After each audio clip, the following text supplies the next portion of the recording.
అనకాపల్లి జిల్లా ఉత్తరాంధ్ర ఇలవేలుపు శ్రీ నూకాంబిక అమ్మవారి కొత్త అమావాస్య జాతర సందర్భంగా స్థానిక ఎన్టీఆర్ మైదానంలో బుధవారం ఆధ్యాత్మిక సందడి నెలకొంది. ఈ సందర్భంగా మాజీ మంత్రి అనకాపల్లి ఎమ్మెల్యే కొనతాల రామకృష్ణ ఆధ్వర్యంలో జనసేన పార్టీ ఇన్ఛార్జి భీమరశెట్టి రామ్కి పర్యవేక్షణలో ప్రముఖ ఆధ్యాత్మికవేత్త బ్రహ్మశ్రీ చాగంటి కోటేశ్వరరావు ప్రవచనాలు ఘనంగా నిర్వహించారు. ముందుగా శ్రీ నూకాంబిక అమ్మవారి ఆలయానికి విచ్చేసి అమ్మవారిని దర్శించుకొని ప్రత్యేక పూజలు జరిపారు.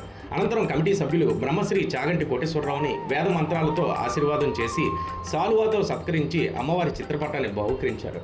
అనంతరం ఎన్టీఆర్ గ్రౌండ్లో జరిగిన కార్యక్రమానికి జిల్లా నలుమూల నుండి వేలాది మంది భక్తులు హాజరై భక్తి పరవశంలో మునిగిపోయారు. ఈ కార్యక్రమం ప్రారంభానికి ముందు ఎమ్మెల్యే కొనతాల రామకృష్ణ చాగంటి కోటేశ్వరరావుకి ఘనస్వాగతం పలికి సాలువాతో సత్కరించి అమ్మవారి చిత్రపటాన్ని అందజేశారు. ప్రవచనాల్లో భాగంగా చాగంటి కోటేశ్వరరావు హిందూ ధర్మం, పురాణాల ప్రాముఖ్యత, మన సంస్కృతి విలువలను సులభమైన భాషలో వివరిస్తూ భక్తులకు ఆధ్యాత్మిక బోధనలు చేశారు. మనిషి జీవితంలో ధర్మం, భక్తి, నైతిక విలువలు ఎంత ముఖ్యమో వివరించారు. ప్రత్యేకంగా కుటుంబ బంధాలు, తల్లిదండ్రుల పట్ల గౌరవం, సమాజంలో మన బాధ్యతల గురించి చక్కగా వివరించి ప్రేక్షకులను ఆలోచింపజేశారు. అలాగే అమ్మవారి మహిమ, కొత్త అమావాస్య జాతర విశిష్టను వివరిస్తూ భక్తి మార్గంలో నడవాలని సూచించారు.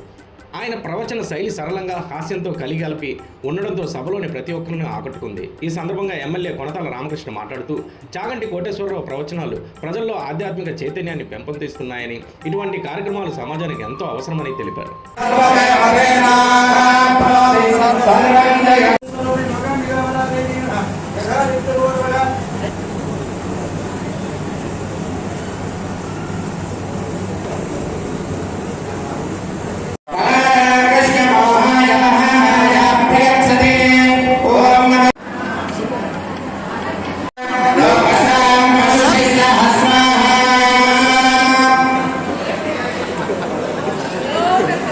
कुछ पकड़